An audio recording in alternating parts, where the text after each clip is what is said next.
बिस्मिल्लाहिर्रहमानिर्रहीम, अस्सलाम वालेकुम। आज के लेक्चर में हम लोग डिस्कस करने वाले हैं परचेजेस। और प्रीवियस लेक्चर में हम लोग डिस्कस कर चुके थे capital, asset and liability.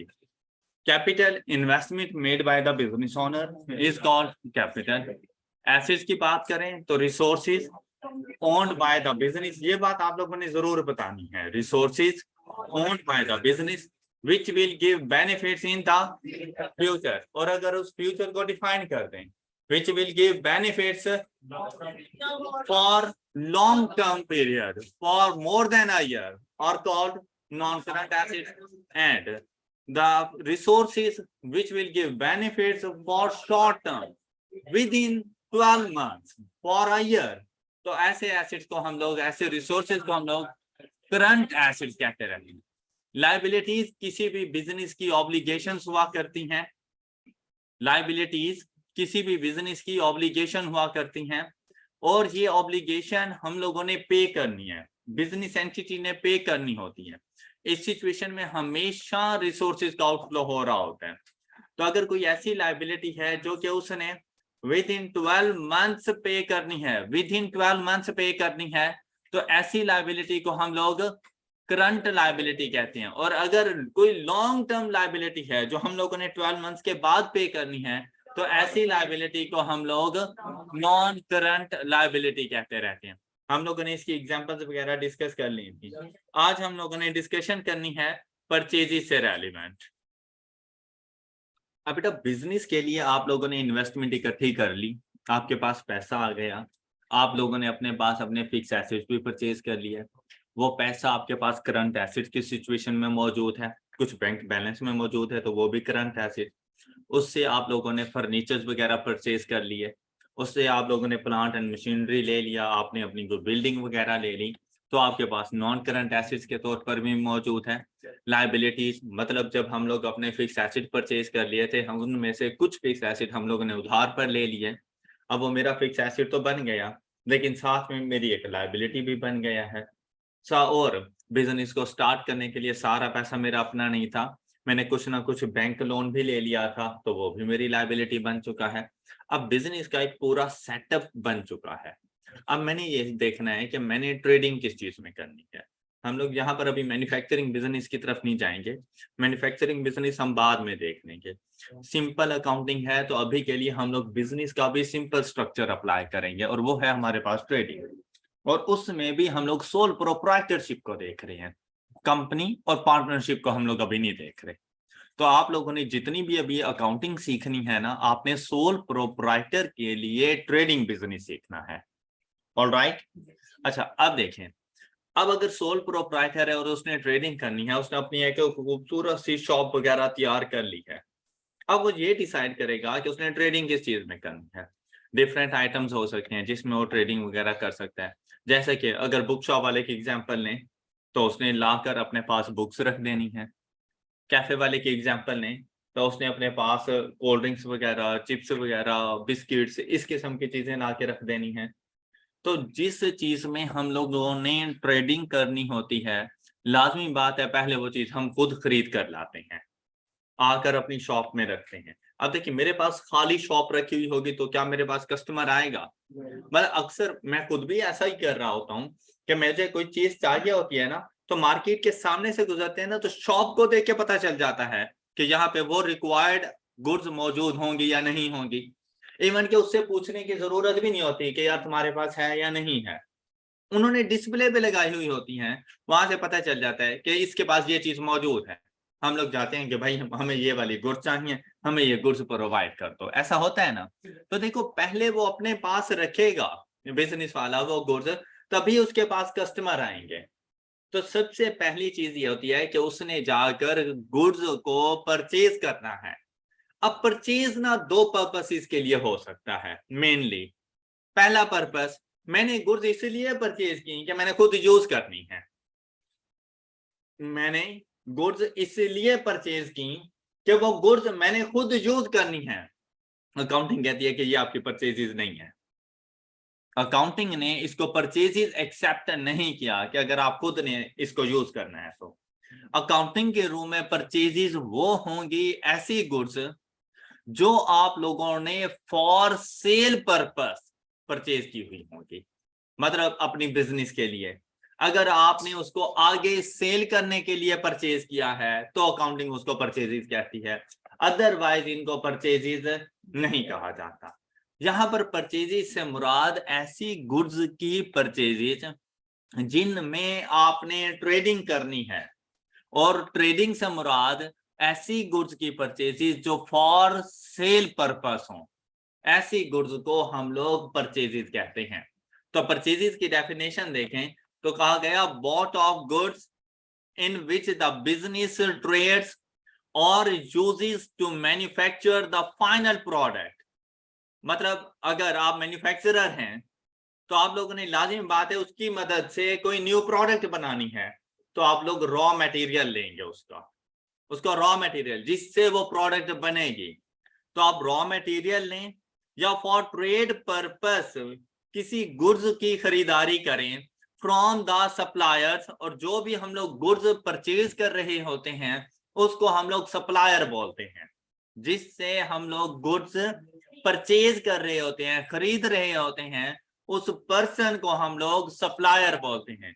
From the supplier for sale purpose, ना के यूजेज पर्पस, कि आपने वो गुड्स खुद से यूज नहीं करनी, वो गुड्स आप इसीलिए खरीद रहे हैं ताकि वो आगे आप किसी को सेल कर सकें। तो ऐसी गुड्स को हम लोग क्या कहते रहते हैं, बिजनेस ने अपनी परचेजेस कर ली। ऑल राइट, क्या ये डेफिनेशन क्लियर है? अच्छा, अब मुझे एक बात बताएं कि भाई फर्नीचर का खरीदना, furniture, bought of furniture of ₹10,000, क्या परचेजेस है? नहीं है। क्यों? क्योंकि फॉर सेल पर्पस नहीं है। शाबाश, बस इसी चीज को आपने देखना है कि नॉन करंट एसिड्स की खरीदारी आपकी परचेजेस नहीं है। परचेजेस सिर्फ उन गुड्स की होती हैं जिनको हम लोगों ने सेल करना हो, आपने उनको परचेजेस कहना है। अब अगर हम लोग बात करें ऐसे बिजनेस की जिसमें काम ही फर्नीचर की सेल एंड परचेज हो, फर्नीचर में ट्रेडिंग की जा रही हो, गौरमेंट फर्नीचर्स, XYZ फर्नीचर्स, अब अगर वो फर्नीचर परचेज करते हैं उनके लिए परचेजेस है। क्लियर? हम लोग अपने पर्सनल यूज के लिए फर्नीचर परचेज कर रहे हैं, हमारे लिए परचेजेस नहीं है। ऑल राइट, हालांकि आप देखें यहां पर एक है, दोनों में फर्नीचर की परचेजेस, लेकिन पर्पस इज डिफरेंट है। एक उसको अपना इन्वेंट्री बना रहा है, स्टॉक बना रहा है, मतलब जिसमें वो ट्रेडिंग कर रहा है फॉर सेल पर्पस, वो परचेजेस रिकॉर्ड करेगा। लेकिन दूसरा उसको आकर अपने पास यूजेज कर रहा है, यूज के लिए, फॉर सेल पर्पस नहीं है, उसके लिए वो परचेजेस नहीं होगा। उसके लिए क्या बन जाएंगे? उनके non current assets. All right, ये बात क्लियर हो गई सब बच्चों को? अच्छा, अब देखें बेटा, जो परचेजेस होती रहती है ना, ये दो तरह की होती है हमारे पास, cash purchases and credit purchases. नाम से जाहिर है कैश परचेजेस से मुराद ऐसी परचेजेस कि हम लोग गुड्स की खरीदारी करते हैं और इमीडिएटली उनके लिए पे कर देते हैं, उसी टाइम पर आप पे करके आ जाएं। यहां पर पे से मुराद सिर्फ कैश ट्रांसफर करना नहीं है, आप चेक दे देते हैं तो ये भी पेमेंट ही है, ये कैश परचेजेस ही कहलाएंगी। मतलब इमीडिएटली आपने पे करके आना है उन गुड्स के अगेंस्ट, उनकी कंसीडरेशन को आपने पे करना है, चाहे वो आप कैश की सूरत में करें, चाहे आप उनको चेक दे दें, ये कैश परचेजेस ही कहलाएंगे। ऑल राइट, कहा गया if price of goods bought from the supplier are paid immediately at the time of purchase is called cash purchases. All right, in the form of cash in hand or cash at bank, in the form of cash or in the form of check, ये आपके पास cash purchases ही कहेंगे। सिर्फ हमने ये देखना है कि क्या उन गुड्स के अगेंस्ट जो प्राइस थी इमीडिएटली पे कर दी गई। अगर आंसर हो यस तो आपने कहना कि कैश परचेजेस है। ऑल राइट, लेकिन कभी कभी ऐसा होता है कि हम लोग उधार पे चले जाते हैं, हम लोग गुड्स परचेज कर लेते हैं लेकिन उनके पैसे फ्यूचर में पे करते हैं, तो ऐसी परचेजेस को जिनकी पेमेंट्स आप लोग डिले कर दें, जिनके लिए पेमेंट्स आप लोग फ्यूचर में जाके पे करें, ऐसी परचेजेस को हम लोग क्रेडिट परचेजेस कहते रहते हैं। तो जो उधार पे हम लोग खरीदारी कर रहे होते हैं, हम लोग उसको कहेंगे क्रेडिट परचेजेस। अब यहाँ पे देखें, price of goods bought from the supplier are paid after some time of purchases is called credit purchases. I hope कि ये बात आपको समझ आ गई होगी। क्लियर है सब बच्चों को? अच्छा, कभी कभी ऐसा भी होता है कि एक पार्शियल ट्रांजैक्शन हो रही होती है कि मैंने 100 रुपीज की गुड्स परचेज की, उसमें से हम लोगों ने 40 रुपीज उसी टाइम पर दे दिए और 60 रुपीज का उधार कर लिया है। मतलब अभी तक जो हम लोगों ने पढ़ा कि 100 की गुड्स परचेज की और 100 ही पे कर दिया कैश परचेज, 100 की गुड्स परचेज की और 100 फ्यूचर में पे करूंगा, कुछ भी नहीं पे किया, क्रेडिट परचेज। 100 की गुड्स परचेज की, 40 रुपीज पे कर दिए, 60 रुपीज डिले कर दिए, तो ऐसी सिचुएशन में इसे कहा जाता है पार्शियल ट्रांजैक्शन।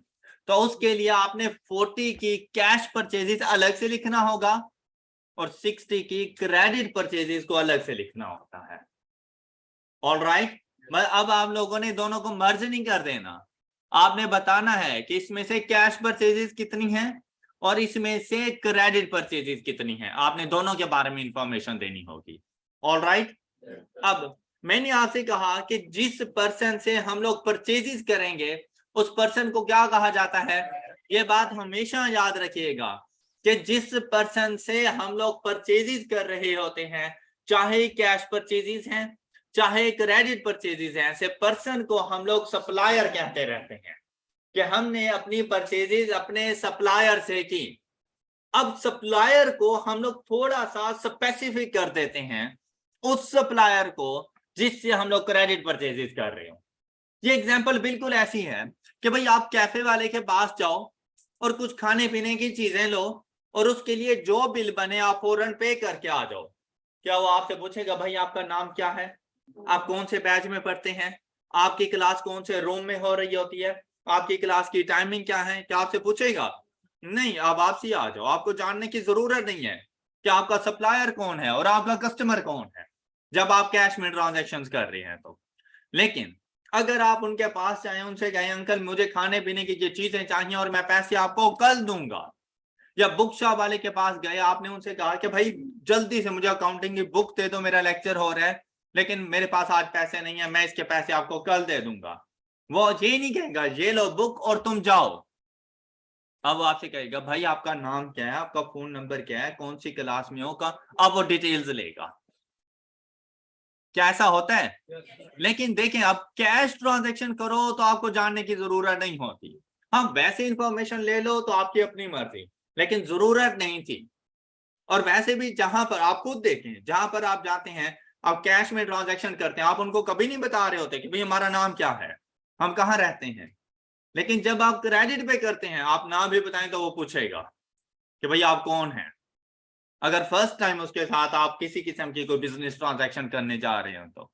अब यहां पर देखें बेटा, ऐसा सप्लायर जिससे हम लोग क्रेडिट परचेजेस करें, ऐसा सप्लायर जिससे हम लोग क्रेडिट परचेजेस करें। अब क्रेडिट परचेजेस जब मैंने की तो मतलब ऐसा नहीं है कि मैं उससे कह रहा हूं कि तुम मुझे गुड्स आज डिलीवर कर दो, गुड्स मुझे आज हैंड ओवर करो, लेकिन मैं तुम्हें पेमेंट आफ्टर सर्टेन टाइम दूंगा। कैसा नहीं है? क्या मेरी वो लायबिलिटी नहीं बन गया? जिस दिन मेरे पास गुड्स आएंगी उस दिन क्या मेरे ऊपर ये लाजमी नहीं हो गया क्या मैं उसको पे करूं वादे के मुताबिक? तो जब तक मैं उसको पे नहीं करूंगा तब तक वो मेरी लायबिलिटी है, मेरी ऑब्लिगेशन है। कौन सी ऑब्लिगेशन है? मतलब मैं उससे गुड्स परचेज करूं और उसे कहूं कि भाई आप 3 साल के लिए भूल जाओ मुझे, नहीं, कितने दिन के लिए क्रेडिट ले लूंगा? 2 दिन, 4 दिन, 10 दिन, 15 दिन, क्या 1 साल से ज्यादा का क्रेडिट होगा ये? तो कौन सी लायबिलिटी बन जाएगी? करंट लायबिलिटी बन जाएगी। दो डिफरेंट ट्रांजैक्शन है, उधार का लेना अलग से रिकॉर्ड करो। क्लियर? अब ये बात यहां पे खत्म हो गई। अब तुम्हारे पास पैसे हैं, किसी और से जाके जब गुड्स परचेज कर रहे हो और उसको पैसे दे रहे हो, उसके लिए कैश परचेज, मतलब आपके लिए कैश परचेजेस हैं ये। क्लियर? ये दो डिफरेंट स्टेप्स, दो डिफरेंट ट्रांजैक्शन थी और दोनों को अलग अलग आइडेंटिफाई करो, मतलब इनको मर्ज ना करो। यहां पर जब एक ट्रांजैक्शन की हम बात कर रहे होते हैं तो सिर्फ दो पार्टीज के दरमियान, हम खुद मतलब बिजनेस और हमारे साथ कौन है जिसके साथ हम लोग बिजनेस कर रहे हैं, बिजनेस ट्रांजैक्शन कर रहे हैं, इनके दरमियान। तो जब आपने जो एग्जांपल दी कि किसी और से उधार लेकर कहीं और से गुड्स परचेज कर लेना, तीन पार्टीज इन्वॉल्व हो गई हैं। तो पहले मैं उधार लेने वाले के डील करूंगा, जिससे मैं उधार ले रहा हूं, मैं पहले उसके साथ डील करूंगा, वो ट्रांजैक्शन अपने पास रिकॉर्ड करूंगा, ये मेरी लायबिलिटी है और लोन फ्रॉम मिस्टर ए है। अब जब पैसा आ गया है मिस्टर बी से, मैंने गुड्स परचेज की, मैं वो कैश परचेज ही जाके रिकॉर्ड करूंगा। ऑलराइट, ये बातें क्लियर है आप लोगों को? जो गुड्स आप परचेज कर रहे हैं वो सप्लायर से कर रहे हैं, राइट? लेकिन ऐसा सप्लायर जिससे आप क्रेडिट परचेजेस कर रहे हैं, उस सप्लायर को हम लोग कहते रहते हैं क्रेडिटर। उस सप्लायर को हम लोग कहते हैं क्रेडिटर या ट्रेड पेएबल, कि भाई मैंने इसको पे करना है। क्यों पे करना है? ड्यू टू ट्रेडिंग, कि मैंने इसके साथ ट्रेडिंग की थी, मैंने इसके साथ तिजारत की थी, उस वजह से मैंने इसको पे करना है इन फ्यूचर। तो आपने इसको क्रेडिटर बोलना है या आपने इसको बोलना है ट्रेड पेएबल। किसको? जिसको पे करना है, जिससे आप लोगों ने क्रेडिट परचेजेस की हैं, आपने उसको क्रेडिटर बोलना है। ऑलराइट, क्रेडिटर्स को कितने दिनों में आप पेमेंट कर दोगे? शॉर्ट टाइम ड्यूरेशन में। क्रेडिटर्स आपकी लायबिलिटी है, लेकिन कौन से वाली लायबिलिटी है? करंट लायबिलिटी है। तो अगर आप लोग देखें लायबिलिटीज के करंट पोर्शन के अंदर, आप लोगों ने ये बात पढ़ी थी, एंड आई होप कि आपको ये बात क्लियर हो चुकी है कि ये करंट लायबिलिटीज में कौन है, क्यों है और इनके मीनिंग क्या है और ये कौन लोग हैं। ये बात क्लियर हो गई। शॉर्ट टर्म लोन भी आप लोगों को क्लियर होगा कि शॉर्ट टर्म लोन, बैंक से मैंने लोन लिया फॉर 3 months, और ऐसा हो सकता है कि मुझे अर्जेंट लोन की जरूरत है लेकिन शॉर्ट टाइम ड्यूरेशन के लिए है, कहीं से पैसा नहीं मिल रहा, बैंक से ले सकते हो, शॉर्ट टर्म लोन भी ले सकते हो बैंक से। हाँ, अगर क्वेश्चन साइलेंट है तो फिर आपने उसको लॉन्ग टर्म कंसीडर करना है, मतलब सिर्फ बैंक लोन लिखा हुआ है तो आप लोगों ने उसको अपनी नॉन करंट लायबिलिटी कंसीडर करना है। लेकिन अगर ये शॉर्ट टर्म होगा तो वो आपको बता देगा कि ये आपके पास आपका शॉर्ट टर्म लोन है। ऑलराइट, अब इसके नोट्स में देखें और यहां पर पढ़ें, a person from whom goods are purchased by the business either on cash or credit is called, statement clear? फिर उसने कहा a person from whom goods are purchased by business on, अब सिर्फ इधर क्रेडिट की बात थी, यहां पर दोनों थे कैश एंड क्रेडिट, यहां पर सिर्फ क्रेडिट की बात। तो अगर ऐसा पर्सन जिससे हम लोगों ने क्रेडिट परचेजेस की हैं, तो ऐसे सप्लायर को हम लोग क्या कहेंगे? क्रेडिटर्स। और ऑलराइट, तो मैं ये कह दूं कि मेरे सारे के सारे क्रेडिटर्स मेरे सप्लायर्स हैं, लेकिन मेरे सारे सप्लायर्स मेरे क्रेडिटर्स नहीं हैं। ये बात क्लियर हो गई सब बच्चों को कि भाई जितने भी ऐसे मेरे क्रेडिटर्स हैं, लाजमी बात है वो क्रेडिटर्स इसी वजह से हैं कि मैंने उनसे परचेजेस की हैं, परचेजेस किए हैं तो मेरे सप्लायर्स बन गए हैं। लेकिन कुछ ऐसे सप्लायर्स भी होंगे जिनसे मैंने कैश परचेजेस की होंगी, अब मेरे सप्लायर तो हैं लेकिन क्रेडिटर्स नहीं है। तो इस वजह से हम लोग कहते रहते हैं all creditors are suppliers but all suppliers are not creditors. Any issue purchases के पॉइंट में किसी को कोई इशू? जी नहीं आएगी, नहीं आएगी बेटा, उससे परचेजेस आपने बताना ही उसी टाइम पर है जब आपका पर्पस फॉर सेल हो, मतलब जिसमें आप ट्रेडिंग कर रहे हैं। उसके अलावा अकाउंटिंग में आपने परचेजेस नहीं लिखना उसको। जैसे अभी फिक्स एसेट की मैंने एग्जांपल दी थी कि हम लोगों ने ये फर्नीचर परचेज किया हुआ है, ये फर्नीचर हम लोगों ने सेल करने के लिए नहीं लिया होगा, ये फॉर यूजेज है, तो फर्नीचर को फर्नीचर ही लिखा जाएगा, परचेजेस नहीं लिखा जाएगा। क्यों नहीं कर रहे? सर एक लैंड है काफी पेड़ तो हाँ, तो नॉन करंट एसेट्स में आएगा, हमारे नॉन करंट एसेट्स का पार्ट बन जाएगा, वो परचेजेस का पार्ट नहीं बनेगा। जी, जब हम नॉन करंट एसेट से सेल करेंगे तो नॉन करंट एसेट्स को जब सेल करेंगे तो भी नॉन करंट एसेट ही रहेंगे। जो लेगा तो उसी की परचेज तो होगी ना। बेटा नॉन करंट एसेट का लेना परचेजेस ही नहीं है, अपने फिक्स एसेट का परचेज करना आपकी परचेजेस नहीं है, आप उनको परचेजेस नहीं रिकॉर्ड करते। क्या रिकॉर्ड करते हैं वो हम बाद में सीखेंगे कि इनको रिकॉर्ड क्या करते हैं। तो जब उनको सेल करेंगे तब क्या करेंगे? पहला क्वेश्चन ये है कि क्या ये मेरी परचेजेस हैं, तो मैंने कहा नहीं।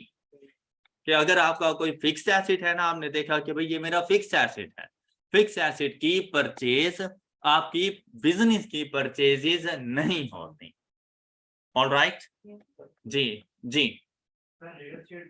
रियल एस्टेट बिजनेस के अंदर अगर आप लोग ये लैंड परचेज करते हैं या बिल्डिंग परचेज करते हैं तो परचेजेस हैं, क्योंकि आप रियल एस्टेट बिजनेस के अंदर उनको आगे सेल करने, बिजनेस ट्रेडिंग उसी में कर रहे हैं आप। तो एक लैंड है, हम इन्वेस्टमेंट के तौर पे हाँ शाबाश। तो इसके लिए हमारे पास FR 1 के अंदर एक अलग से स्टैंडर्ड है, इन्वेस्टमेंट प्रॉपर्टी IAS 40, उसके लिए आपको PRC पास करना पड़ेगा। तो अभी के लिए आप सिर्फ लैंड परचेज करो और अपने यूज के लिए करो, ना कि इन्वेस्टमेंट के। तो उसके लिए बिल्कुल अकाउंटिंग ही चेंज हो जाती है ना, तो उसके लिए आपको वेट करना पड़ेगा। इसके लिए देखो अकाउंटिंग को पता था कि हमें ये क्वेश्चन करना है, आपके माइंड में ऐसी बात आएगी। उन्होंने इसके ऊपर ये नहीं कि एक दो लाइन में बताया है, उन्होंने पूरा एक स्टैंडर्ड छाप दिया इसके ऊपर कि भाई अब पूछो हमसे। तो उसके लिए आपको वेट करना पड़ेगा, पूरा स्टैंडर्ड पढ़ेंगे कि अगर इन्वेस्टमेंट प्रॉपर्टी है तो उसको क्या करना है। जी जी अगर हम किसी प्रोडक्ट का रॉ मटेरियल हाँ शाबाश। फिर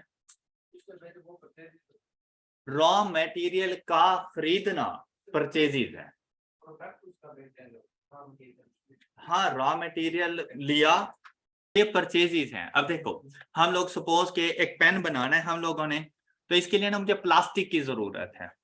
प्लास्टिक मेरा रॉ मटेरियल है, अगर मेरा मैन्युफैक्चरिंग बिजनेस है तो। अब प्लास्टिक का खरीदना ये मेरी परचेजेस है, इससे मैंने फाइनल प्रोडक्ट बनाई और ये पेन बन गया। पेन का सेल करना, तो जब मैं बात ही सेल की कर रहा हूं तो परचेजेस में तो नहीं आएगा ना, और ये पेन फाइनल फॉर्म में तो मैंने खरीदा ही नहीं है, इसीलिए परचेजेस का पार्ट, पेन परचेजेस का पार्ट नहीं बनेगा, रॉ मटेरियल परचेजेस का पार्ट बनेगा। क्लियर? हाँ, जो चीज खरीदी है हम लोगों ने वो हमारी परचेजेस है। सेल को भी हम लोगों ने डिस्कस करना है जी। और कुछ चीजें हम ज्यादा देर के लिए भी लेते हैं। हाँ ले लो, कोई बात नहीं है। कितनी देर के लिए?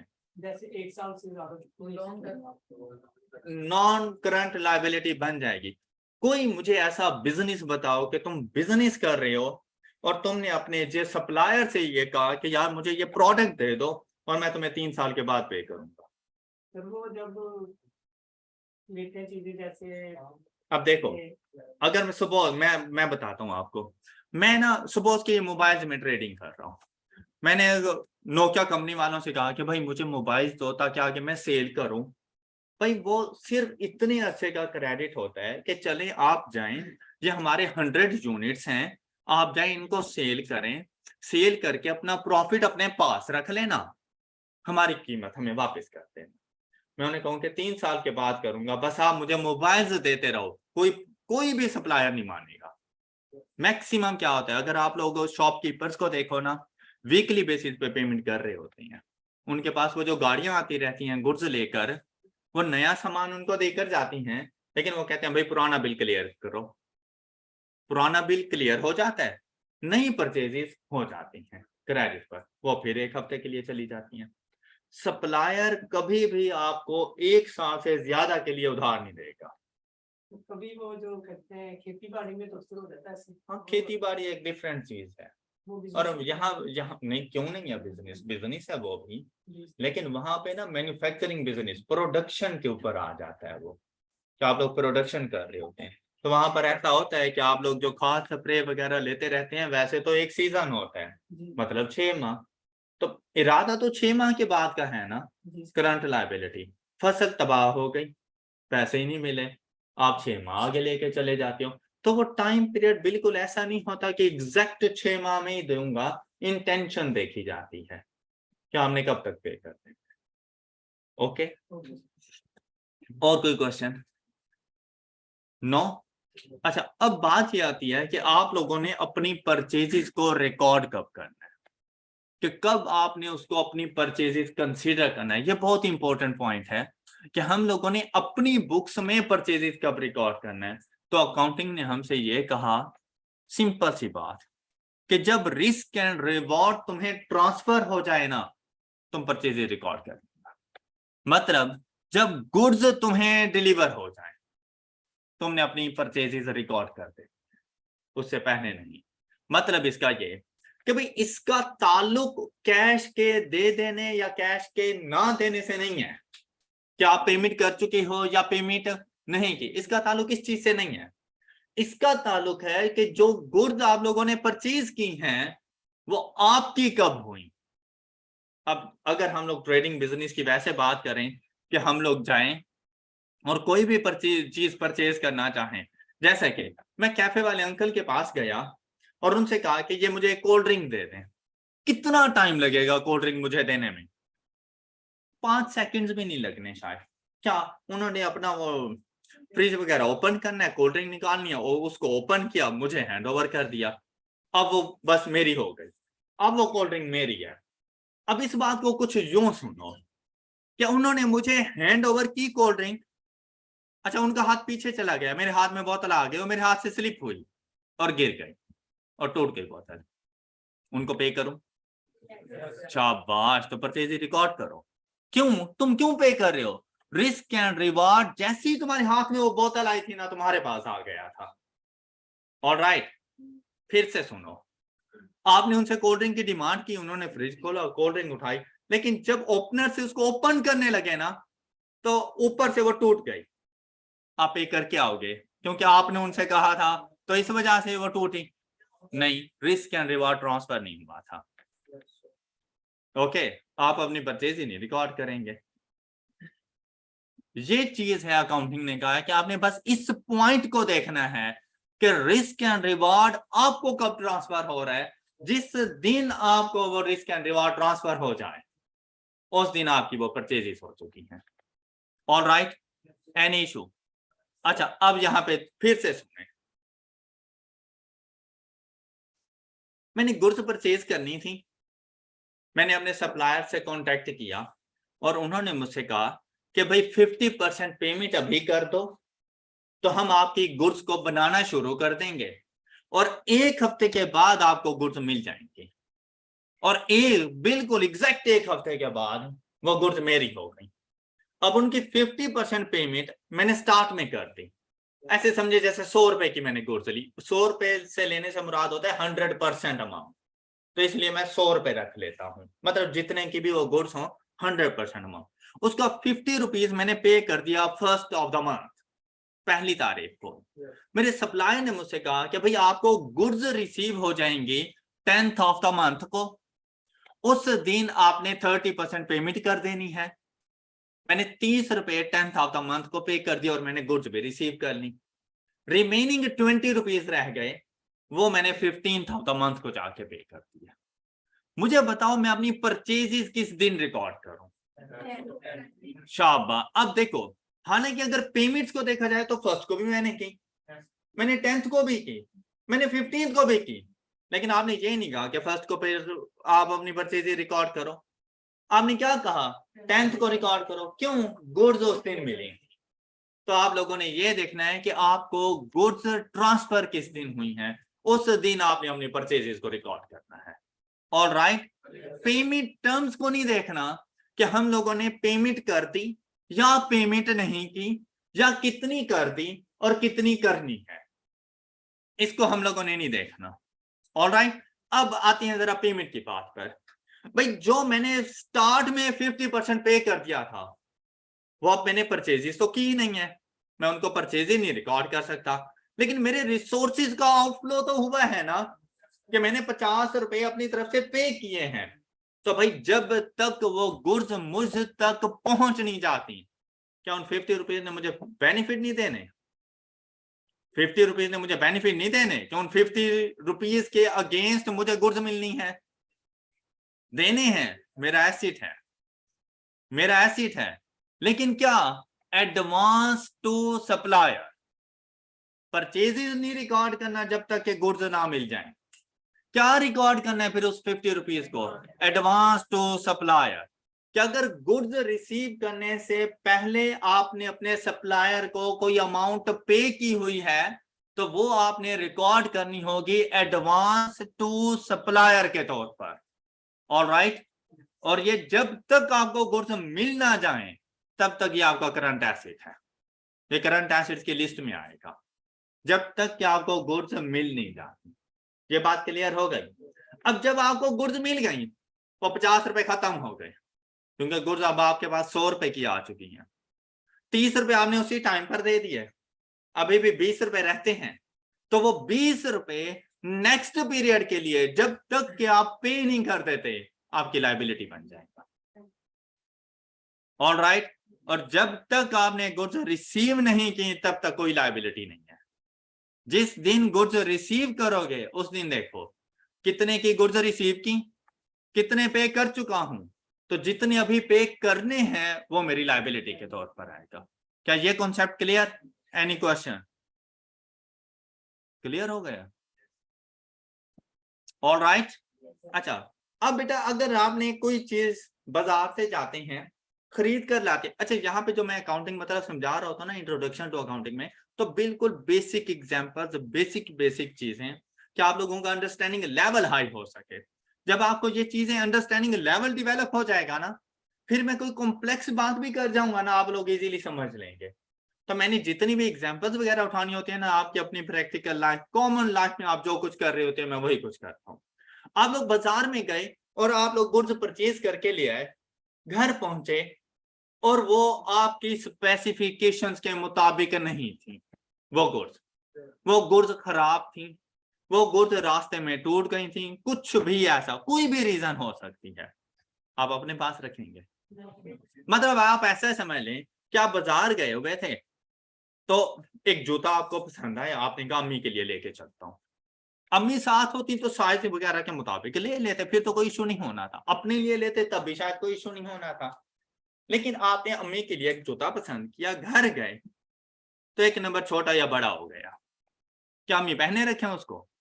क्या करेंगे अब देखिए, अब मैं ये समझ लेता हूं कि जैसे आपने गुड्स परचेज कर ली है, बेसिकली तो परचेजेज ये नहीं है क्योंकि आप लोगों ने खुद यूज करनी है, हमने परचेजेज कहा था फॉर सेल पर, वो था बिजनेस पॉइंट ऑफ व्यू से। अब ये आप लोग जरा इंडिविजुअल पॉइंट ऑफ व्यू से आओ, क्या आप लोग उस जूते को अपने पास रखोगे? नहीं, क्या करोगे? रिटर्न। किस चीज का रिटर्न कर रहे हो? जो तुमने परचेजेस की हैं। अगर तुम ऐसा करते हो तो क्या बिजनेस ऐसा ना करे? कि भाई बिजनेस ने मतलब ट्रेडिंग पर्पस के लिए कुछ गुड्स ली, जैसा कि मैं एग्जांपल दे देता हूं बुक शॉप की। बुक शॉप वाले ने ना अकाउंटिंग की बुक्स यहाँ पे सेल करनी थी, तो वो 10 सेट उठा के ले आया। लेकिन जब वो इधर पहुंचा उसने देखा उसमें ना मिस प्रिंटिंग है। क्या वो आपको दे दे? क्या आप उसको एक्सेप्ट करोगे? तो वो क्या अपने पास रखे? क्या करेगा? वापसी जाकर उसका गुड्स, उन बुक्स का परचेज करना, वो परचेज था कि मैंने 10 बुक्स परचेज की लेकिन उसमें से 2 बुक्स ठीक नहीं निकली, तो वो क्या करेगा? उन 2 बुक्स को जाकर वापस कर देगा, रिटर्न कर देगा, तो उसको वो रिकॉर्ड करेगा परचेजेस रिटर्न। ऑलराइट, तो जो रिटर्न होता रहता है वो टूवर्ड्स सप्लायर होता है। हम लोग अपने सप्लायर को गुड्स वापस से, परचेजेस की सिचुएशन में हम लोग अपने पास रिसीव कर रहे होते हैं, जबकि परचेजेस रिटर्न की सिचुएशन में हम लोग गुड्स हैंड ओवर कर रहे होते हैं अपने सप्लायर को। ये बात क्लियर हो गई? अब आप देखें 10 में से 2 बुक्स वापसी हो गई, तो बेसिकली परचेजेस कितनी हुई है मेरी? 8 की, तो 8 की ही रिकॉर्ड करना। मतलब ये आपके पास 2 ऑप्शन है, या तो 10 की परचेज रिकॉर्ड करके 2 की परचेज रिटर्न रिकॉर्ड करो, एंड पे जाके माइनस ही करनी है, तो आप अपनी 8 बुक्स की ही परचेज शो करोगे। या क्या है कि परचेज रिटर्न ना रिकॉर्ड करो, अपनी परचेजेस को माइनस कर दो 2 बुक से, तो वो भी आपको 8 का ही रिजल्ट देगा। या आपके पास 2 ऑप्शन है, या तो अपनी उन परचेजेस को माइनस कर दो, या फिर परचेजेस रिटर्न को रिकॉर्ड कर दो। ये 2 ऑप्शन है, ये हम लोग बाद में डिस्कस करेंगे जब हम लोग अकाउंटिंग ट्रीटमेंट्स कर रहे होंगे उस टाइम पर। तो परचेजेस रिटर्न देखें कि return of goods to supplier by the business for any reason. लेकिन ये बात हमेशा याद रखिएगा कि आप लोगों ने गुड्स परचेज की थी मिस्टर ए से, मिस्टर बी भी सेम गुड्स में डील कर रहा था, क्या आप रिटर्न मिस्टर बी को कर देंगे? नहीं, बिल्कुल भी नहीं। तो जिससे परचेजेस की जाती हैं रिटर्न हमेशा उसी से होती है। दूसरी बात, जिस कंडीशन में आपने परचेजेस की थी आपका रिटर्न भी उसी में होगा। मतलब कि भाई आपने बुक शॉप वाले से बुक परचेज की और वो उधार पर थी, आपने से कहा कि भाई आपको ना 2 दिन के बाद पैसे दे दूंगा। आप क्लास में बुक लेकर आए और देखा कि ये तो मिस प्रिंट है, आप फिर वापसी गए बुक शॉप वाले के पास, उसने कहा कि भाई ये बुक वापसी करो, मिस प्रिंटिंग है। उसने कहा चलें ठीक है कोई बात नहीं, उसने बुक उठा के रख दी। आप वहां पे खड़े हो गए, वो पूछता भाई क्या हुआ? आपने कहा कि भाई बुक वापस किया, 500 रुपए निकालो। क्या वो आपको 500 रुपए देगा? वो क्या कहेगा कि भाई परचेजेस जब क्रेडिट पर थी तो परचेजेस रिटर्न भी क्रेडिट पर होनी है। एक और स्टूडेंट जो बुक लेकर आया था तो 500 रुपए देकर आया था, अब जब वो रिटर्न करने के लिए गया, सपोज करें कि उसके पास दूसरी बुक नहीं रखी हुई थी आपको देने के लिए, अब जब वो रिटर्न करने के लिए गया, बुक शॉप वालों से क्या कहे भाई 2 दिन के बाद आके पैसे नहीं, आपने लड़ना शुरू कर देना उसके साथ कि भाई मैं तुम्हें अभी 500 रुपए दे के गया हूं, मैं तुमसे 2 दिन बाद क्यों रिसीव करूं? तो अगर कैश परचेजेस हैं तो रिटर्न भी कैश में होता है। ऑल राइट, आपको ये बात समझ आ गई? तो ये बातें आपने हमेशा ये अंडरस्टूड होती हैं बातें कि परचेजेस जिससे करते हो परचेज रिटर्न उसी को करोगे, और जिस कंडीशन में परचेजेस होती हैं उनका रिवर्सल उसी कंडीशन में होता है। रिवर्सल से मुराद परचेजेस का रिटर्न उसी कंडीशन में होता है। आई होप कि यहां तक की तमाम एग्जांपल्स आप लोगों को समझ आ चुकी होंगी। That's all for today. अपना ख्याल रखिएगा, नेक्स्ट लेक्चर में मिलेंगे। अल्लाह हाफिज।